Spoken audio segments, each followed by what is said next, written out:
Bonjour à tous, c'est Dogs Hope et je suis Jonathan et aujourd'hui j'avais envie de parler d'un thème très important parce que c'est la base de la vie avec un chien, c'est l'adoption. J'aime pas parler d'achat parce que on n'achète pas un chien, il y a des responsabilités qui vont avec et j'ai envie de dire qu'il y a très peu de services après-vente. Qu'on se comprenne bien ici, quand je parle d'achat et de chien, et que je dis que j'aime pas parler d'achat pour un chien, c'est pas pour culpabiliser tous les gens, tous les propriétaires de chiens qui ont acheté un chien. Malheureusement, ça fait partie de ce monde. Il faut payer pour acheter une vie. Et donc, c'est pas du tout contre vous, mais c'est voilà, le fait, voilà, ça me fait mal aux oreilles d'entendre d'acheter une vie. Voilà, c'est tout. L'adoption, c'est très important parce que déjà, peut-être que vous-même, vous avez déjà en tête d'aller chercher un chien dans un refuge, ce qui est une très bonne chose, ou alors d'aller voir un éleveur, ce qui est une très bonne chose aussi, mais il y a des choses qu'il faut prendre en compte. C'est pour ça que je ne peux pas vous parler de ça parce que c'est un très grand thème, mais honnêtement, suivez mon conseil, s'il vous plaît. Allez voir un éducateur comportementaliste canin parce que il y a beaucoup de choses à savoir avant d'adopter un chien. Et il faut pas attendre que le chien soit à la maison ou que le chiot soit à la maison pour se les poser.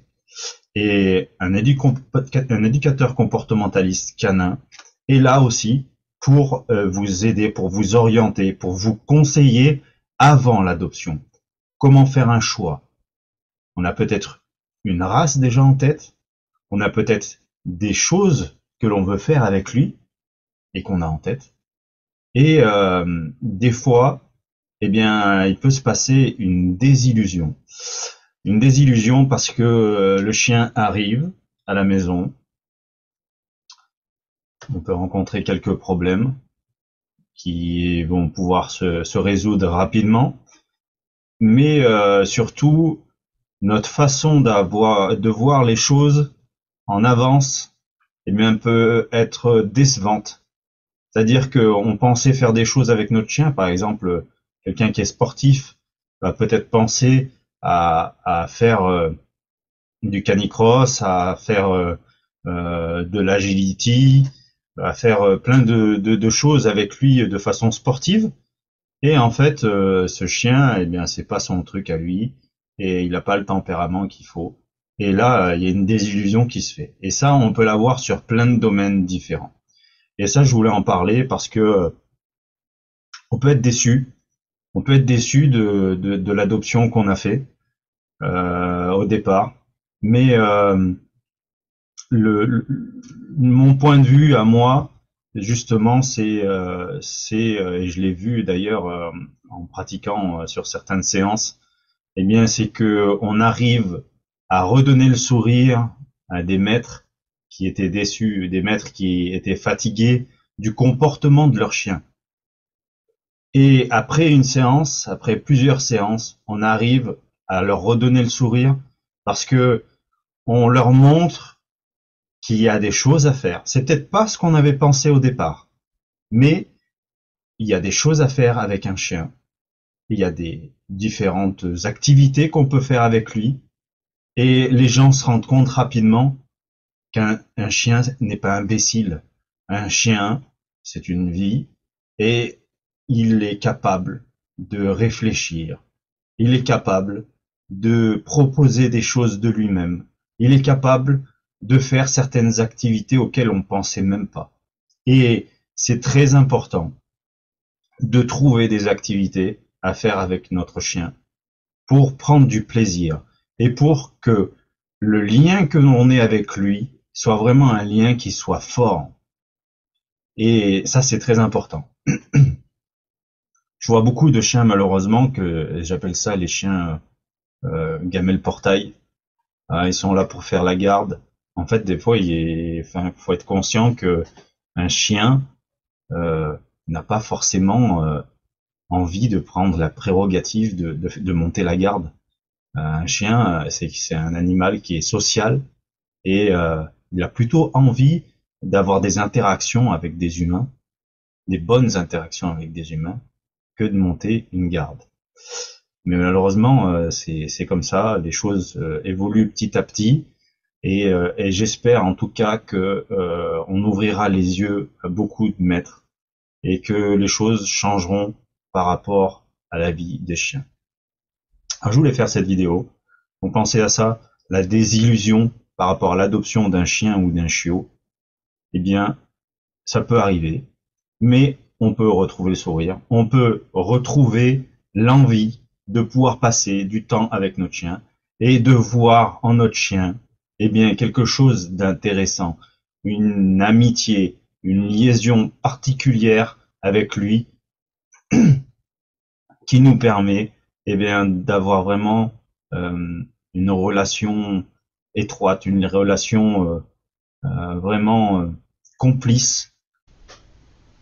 Ici, c'est pareil, quand je parle de relation étroite, je parle de relation qui est enrichissante avec son chien, avec lui, et de pouvoir eh bien ouvrir les yeux et de se dire bah, peut-être que je peux pas faire du canicross, peut-être que je peux pas faire telle ou telle activité avec ce chien, mais en fait, ce chien, il est pas imbécile. Et ce chien, j'ai trouvé des activités à faire avec lui. Ce chien, je vois qu'il est intelligent. Ce chien, il est capable de faire ci, il est capable de faire ça. Il est capable de changer de comportement si on fait une thérapie comportementale. Voilà. Donc, cette vidéo a été faite pour ça, pour vous qui êtes en train de réfléchir à avoir un chien ou pas, d'être de ceux, eh bien, qui veulent se poser des questions, et c'est très important, c'est une responsabilité, avant que le chien arrive à la maison, avant qu'on ait signé un papier d'adoption. Voilà, ça c'est très important. Voilà, j'espère avoir été clair dans mes propos, et j'espère que cette vidéo vous aura plu. N'hésitez pas à eh bien, liker la vidéo, à vous abonner également, à aller voir mon site internet que je vais mettre aussi en description. Et surtout, n'hésitez pas à vous faire conseiller, s'il vous plaît. Il y a trop de dégâts qui ont été faits avec les chiens et qui continuent d'être faits avec les chiens. Et s'il vous plaît, faites-vous aider. Voilà, c'est pas quelque chose d'orgueilleux. Et je vous dis même pas forcément vers moi, mais allez voir un éducateur comportementaliste canin. Comportementaliste, pourquoi? Parce que on étudie le comportement du chien.